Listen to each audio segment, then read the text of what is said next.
ഇതിന് വേണ്ടിയിട്ട് ഒരു ബൗളിൽ കുറച്ച് ചിക്കൻ എടുത്ത് വെച്ചിട്ടുണ്ട്. ഇനി ഇതിലേക്ക് മഞ്ഞൾപ്പൊടി, മുളക് പൊടി, ഉപ്പ്, കുറച്ച് ഗരം മസാല ഇതെല്ലാം കൂടെ ഇട്ടിട്ട് നന്നായിട്ടൊന്ന് കുഴച്ച് നമുക്ക് ഒന്ന് റെസ്റ്റ് ചെയ്യാൻ വെക്കുക.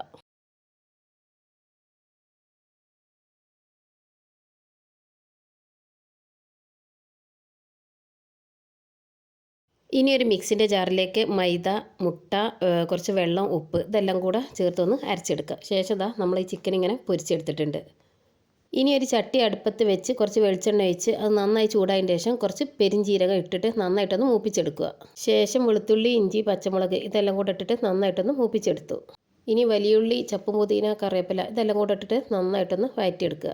മഞ്ഞൾപ്പൊടി, ഗരം മസാല, ആവശ്യത്തിനുള്ള ഉപ്പ്, പൊരിച്ച് വെച്ച ചിക്കനും കൂടെ ഇട്ടിട്ട് നന്നായിട്ടൊന്ന് വഴറ്റി മാറ്റി വെക്കാം. ചുട്ടെടുത്ത ദോശേൻ്റെ നടുക്ക് നമുക്ക് ഈ കൂട്ട് വെച്ചിട്ട് നന്നായിട്ടൊന്ന് മൊരിച്ച് എടുക്കുക.